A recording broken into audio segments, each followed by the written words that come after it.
Yes. I did a Magic Online video with this, actually. How'd that go? For Star City. Might have gone 2-2, but it was my first time with the deck. I was trying Jace Vryn's Prodigy in the deck, which Justin does not have. Okay. And, yeah, I mean, I made some mistakes. That's just going to happen.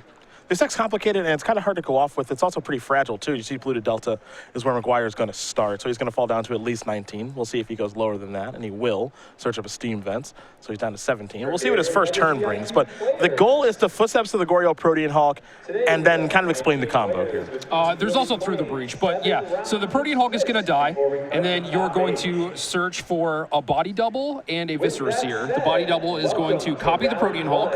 You're going to sack that to the Viscera Seer. Trigger the Hulk again, go get Revelark and a Mog Fanatic, and then you can deal them one with the Mog Fanatic, sacrifice the Revelark, bring back the Body Double and the Mog Fanatic. Body Double now copies Revelark, and then you keep chaining that. So you keep dinging him for one with the Mog Fanatic. Yes. Okay. Well, David Houghton's going to take a look at Protean Hawk, and that means we are as well, because this is a confusing one. So Protean Hawk, the thing about this card is there's never anything fair involved. No. That's the thing about Protean Hawk. You know, we had so we're old. Many people don't remember the Flash GP. Oh, geez. Yeah, which is a big reason why Flash is a banned Magic card in Legacy. Because you just flash this thing into play and your opponent would die immediately. So every time you see Protean Hawk kind of looming, it's not because someone's interested in a 7-mana 6/6. I can promise you that much. And Justin Maguire is not interested in just having a 7-mana 6/6 on the battlefield either. He's looking to combo off with this. So kind of funny, yesterday we saw David on camera a few times, and his opponents had to read some of his cards, some of the older allies, and then David had to read the Protean Hawk. Just love it. Yeah. And Justin has a turn 3 kill rolled up with the Footsteps in his hand. Okay.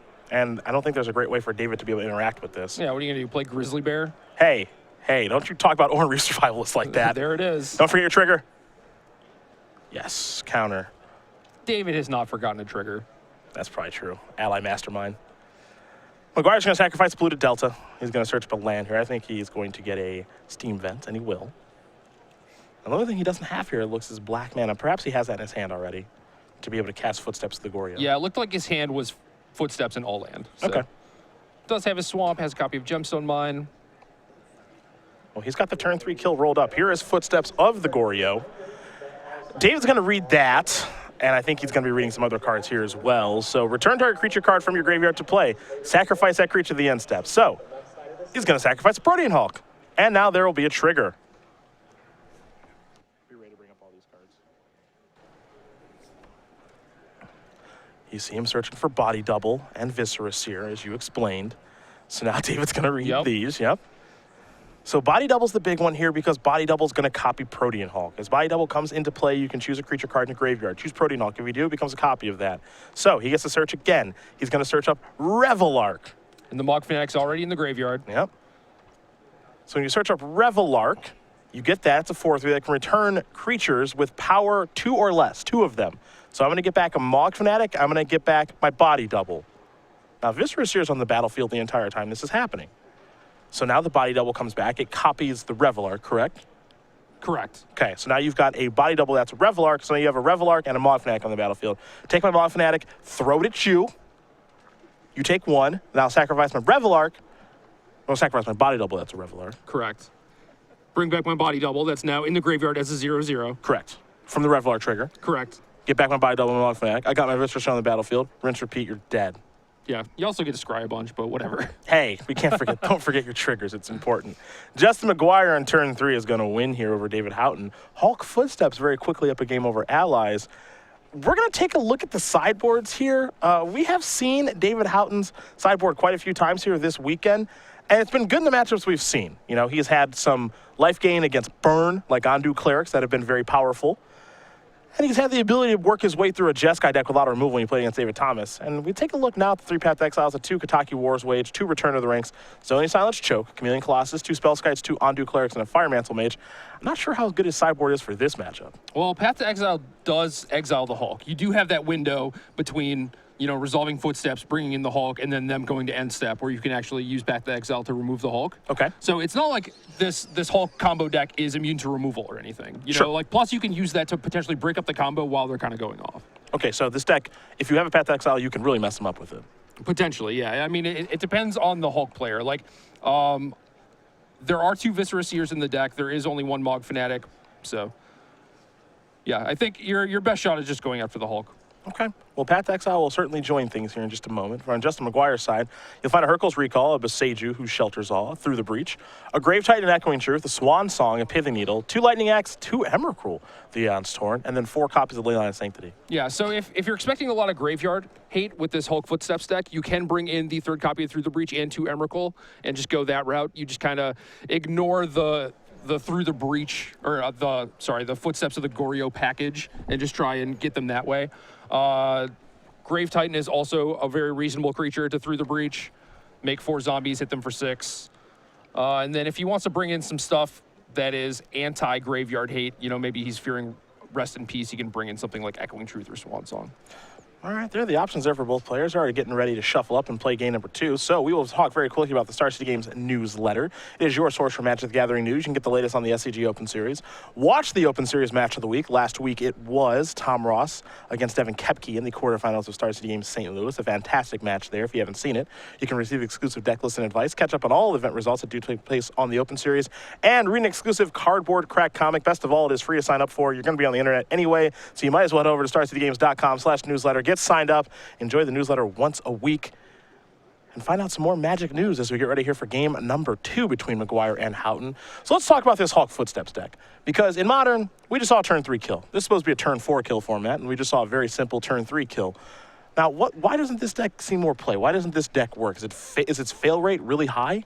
Well, once you assemble the combo, the fail rate is kind of 0. Like you can get broken up by things like removal spells, but a lot of it is that it's kind of a 3-card combo. You either need a discard outlet plus the Hulk plus the Footsteps, or you need to get to 5 mana and cast Through the Breach and put in the Protean Hulk. And even then, you're still kind of vulnerable. So I think the reason why people might pick this deck up is because they can actually kill on turn 3. It has that potential. It's just not as solid as something like Splinter Twin. I think Maguire's going to take a mulligan here.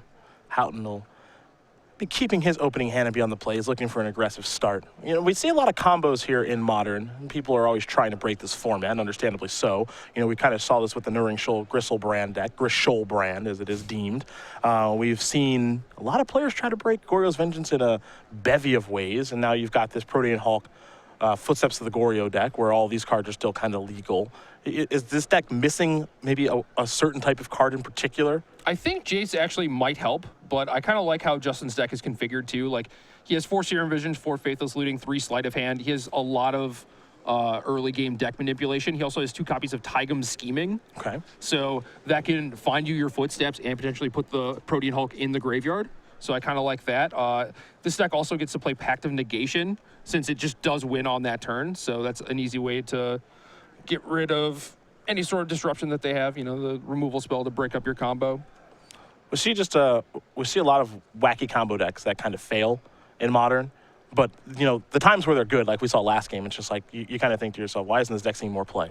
Yeah, I mean, that just doesn't happen every game. That's kind of why, So it feels like the deck has basically all the pieces it needs. It looks like Justin has to get some new sleeves. I think there may have been a break that did take place. So we're going to come back to the booth here as they do take a look. I think he has exactly 60 and needs a new one. Okay. So as they get that replaced, we'll come back to us, because why would you stare at that when you can stare at us, obviously. So Footsteps of the Goryo is the deck that we are watching right now, and it is kind of just falls under the kind of combo nature of Modern, where we see a format where some people believe that this format should be kind of a free-for-all. Yeah. Some people believe just that. Unban everything. Yeah, let's just see what happens. You and I both played Net Pro Tour where everything was unbanned. I guess not everything was unbanned. There were some things that were banned. But it was kind of a free-for-all at the first Modern Pro Tour Philadelphia. So, in that instance, would you rather see the format that way, or would you kind of see the controlled nature of them trying to ban things as we go and maybe unban something and get it wrong, and kind of that nature that we have right now? Well, it depends what your goal is. So for me personally, I would probably not mind that. I've played high-powered extended formats and I had a lot of fun.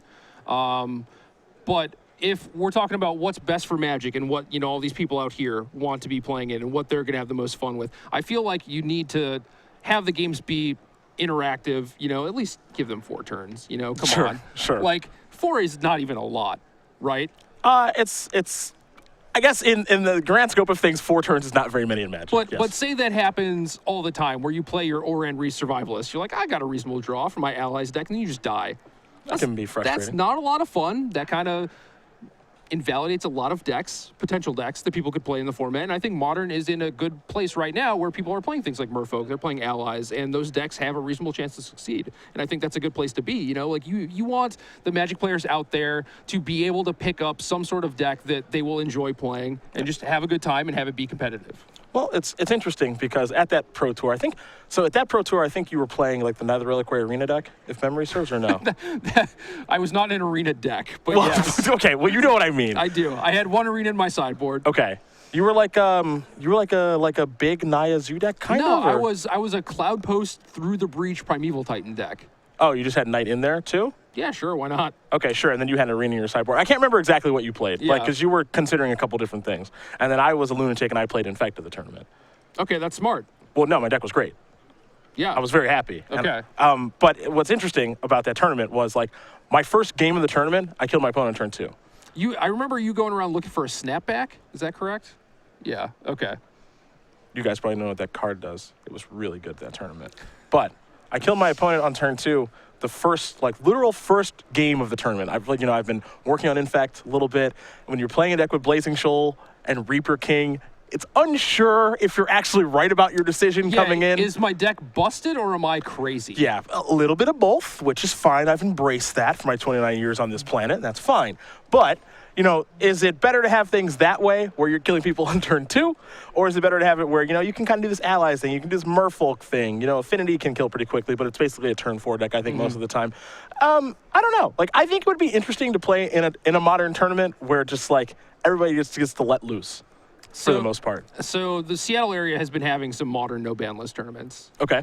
And I've been looking at the deck list a little bit. They don't look like a lot of fun. What's doing well? I did not know this was happening. Okay, so Skull Clamp is a thing. Okay. I'm just gonna name some cards that you might not even think are bad, right? So okay. Skull Clamp. Okay. Mental Misstep. Okay, hold on. I'm gonna pause you. What's our Skull Clamp deck look like? It's irrelevant for right now. Okay. All right. Mental Misstep. Counterbalance, Sensei's Divining Top. Okay. That's a thing. Hypergenesis. Okay. These are the decks. So some of them are Delver, Young Pyromancer, couple Skull Clamps, a lot of Missteps, Treasure Cruises, Counterbalance Top Engine. Okay. Main deck Wear Tears because you kind of need them. Okay. This sounds fantastic. Okay. Okay. Yeah, I mean that's ridiculous. Yeah, this sounds okay. So this sounds awesome in theory until maybe the games are played. Right, and then you're like, I'll play a Llanowar Elf, and you're like, I will attack you for 10 Infect.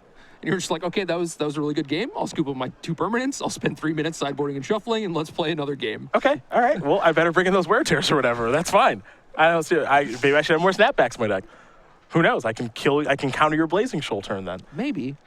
Yeah, maybe. Does not sound like a lot of fun. So, okay, maybe the entire shield shouldn't be off. Okay. Maybe the bannings are. I think it would be really interesting to watch watch one tournament where it's like that, because that's what it felt like playing in Pro Tour Philadelphia that weekend, where it's just it was one and done kind of. Yeah, because you knew that after the tournament was over, they were just going to be like, all right, that's got to go. I don't even remember how many bannings happened after that tournament. I think there was 3 or 4. I remember Blazing Shoal immediately after the tournament. Everyone's like, that's done. Yeah. That's gone. We can't have this. And I'm like, also, yeah. Storm facilitated a lot of turn 2 and turn 3 kills. Yeah, because I guess everything was legal for that deck then. Ponder, Preordain, Rite of Flame, just everything. Right. Okay. And I played Knight of the Reliquary. You did. We're going to go back to the feature matches. He's back with his sleeves now. You played that. You are a doofus. Agreed.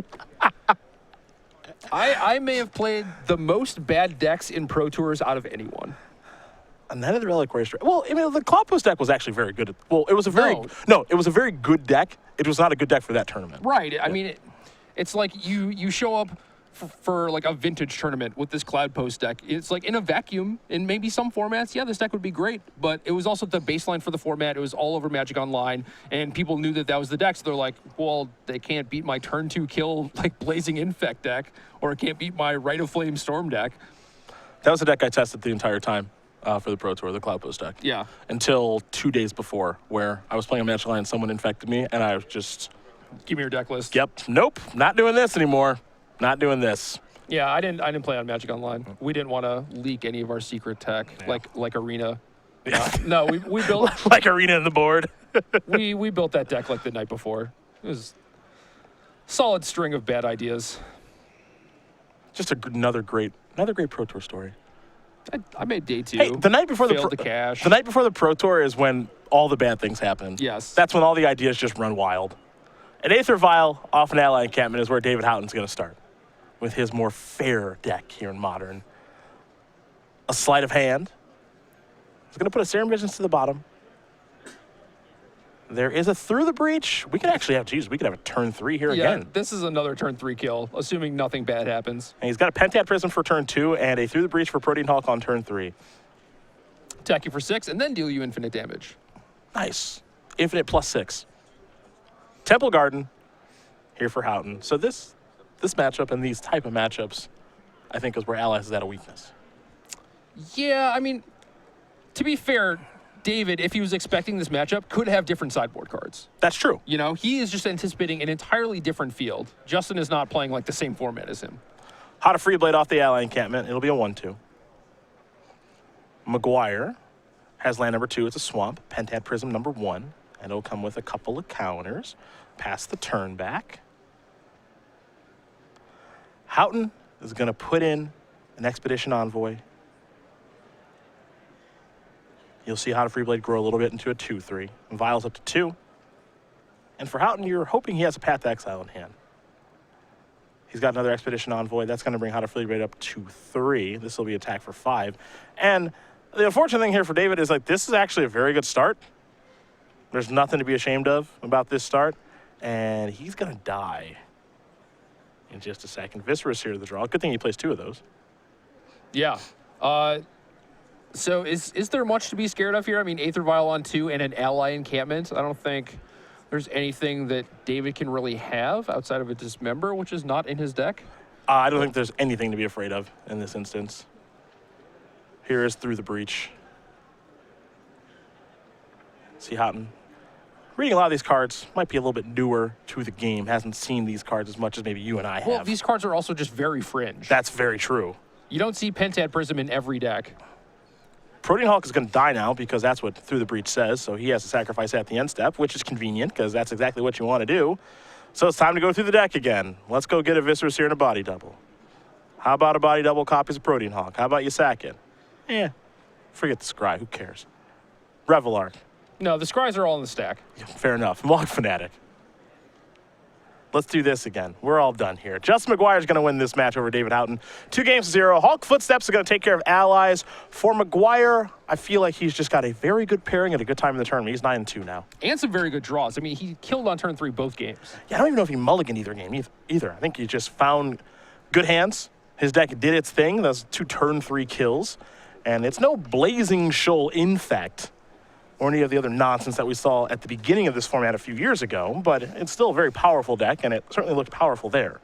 So we'll have to keep our eyes on Justin Maguire in this Hulk Footsteps deck. I know a lot of people are really into these kind of fringe combo decks that do relatively well at times in Modern. Yeah, I think basically every deck in Modern has had its day at some